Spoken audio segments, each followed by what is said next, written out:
All right, next up is Ellie from Galveston, Texas, who says she's an island girl. So tell me about Galveston, Texas. What's going on, Jeb? Thanks for having me. I'm excited to be here. Galveston is awesome. We call it BOI, Born on the Island. I It's a like it. clique down there. So, yeah, no, just selling, trying to sell. Galveston's a tough market to navigate with summer and winter. So, sales is tough and got to be on our game. So, Gotcha. Very good. yeah. So what's happening in your world? What's your question? So, my question for you is as a younger sales rep who typically has older customers, I'm in outside sales, who I'm seeing customers day to day, face to face. How can I command respect with an age gap just to be seen as knowledgeable, an asset? Just what's some advice you have for me there? Perfect. So I'll go back. I'm a lot older than you are. So I'll go back to, I'm in my early 20s and I'm an outside sales rep in the field. Almost everybody that I'm selling to is older than me. And most of them are in their 40s and 50s because I'm calling on business owners and executives and decision makers. So it's easy in those situations to feel intimidated. And just yesterday, I'm having a conversation with one of my clients. I'm heading down to Orlando in a few weeks to do a keynote for their big sales team.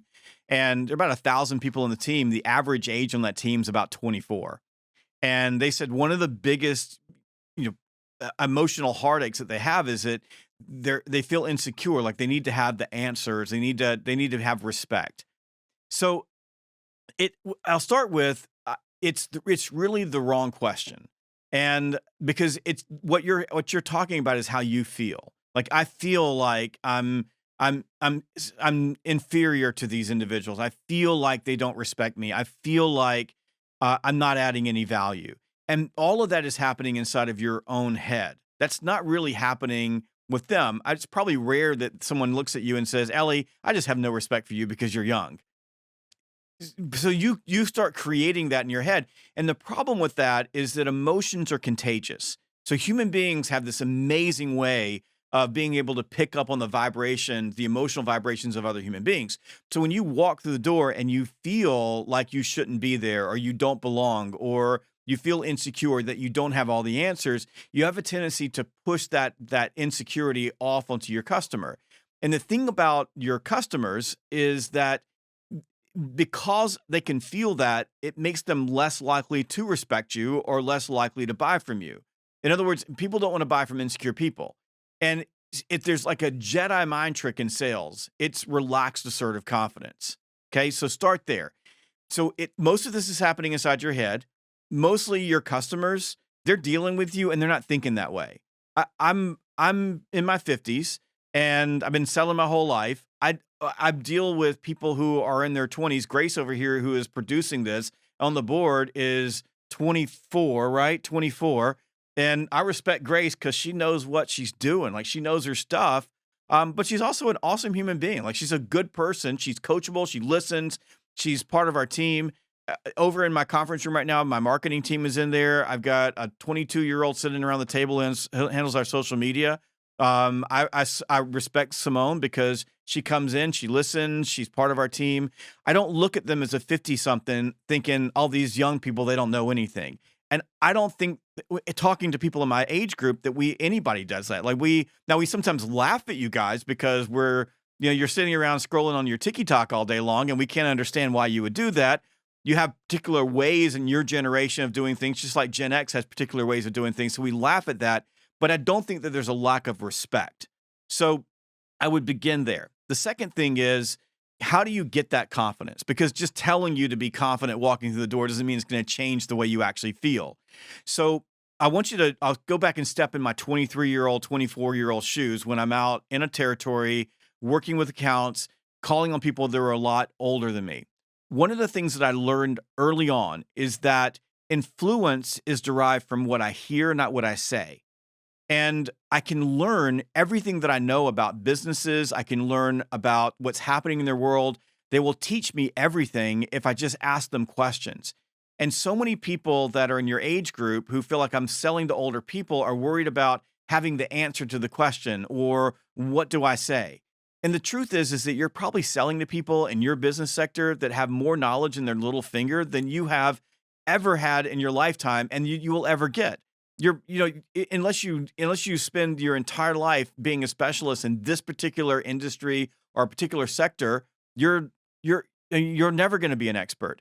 And I sold to all kinds of different industries, which is one of the things I loved because I wasn't bored. Like every day I was in a different type of company. So all I did was learn how to ask better questions. So I would go in and say, teach me about your business, teach me about what you do. And I would learn from them. Now, I also used my youth as a weapon. And let me explain why. So I can't do this anymore, but I'd love to be able to go back and do it. I would sit down with people who are a lot older than me and I would say, I have so much respect for what you've done in this business. I have so much respect for what you've done as a leader. If you were in my shoes, like, what would you do like to get as good as you are? Can you give me some advice? You'd be amazed at how much respect you'll get from people when you ask them to teach you something or talk to you about something. They take you under their wing. They see you as someone that they reminds them of themselves when they were your age. They love that ambition. So there's nothing wrong with going in and going, "Hey, I don't know anything. Can you teach me something?" But what I would urge you to do is forget about having the words to say and really think about the questions you're asking. So when you walk through the door and you're asking questions, if they ask you a question you don't know the answer to, it's really simple. You say, "That's a really good question. I don't know the answer to that. But here's the thing. I can find it out because I've got experts on my team that do. Why don't I do this? I'll go back, get the answer. How about we schedule us to be together again next Thursday at 2 o'clock? I'll come back and we'll walk through it." Now, not knowing the answer created another opportunity to spend time with them. And that little micro commitment created an investment on their part in you. Plus, it gives you another chance to be in front of them, which improves familiarity. And familiarity leads to liking. And the more people who like you, the more they're going to buy from you. Pretty simple. Right. Make sense? Right. So, Yeah, absolutely. and that's really the game. It's just letting go of that mental hang up that you've got, which is all you, and having the confidence that you can engage in a conversation with anybody at any business at any age if you focus on asking questions and getting them talking and less on what you say. Okay. Good deal. No, you're right. It's definitely internal. I think it's not so much current customers, but more prospects, bigger Yep. prospects that I'm lacking the confidence in, that have been well established. They've been around for a very long time.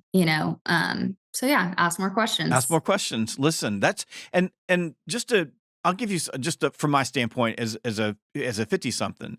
So I spent a lot of time in Texas this year, and I've been working with in an industry that I don't know anything about, but I'm coaching their sales team and their sales leadership team how to sell. So I get in cars and go out in the field and go have conversations with them. So I've been out in Midland, like in the oil fields, having conversations with people. I don't know anything about oil fields. I don't know anything about any of the things they're selling. But the thing is that I carry on really good conversations when I'm in the field with prospects because I ask them questions about their business and what they're doing.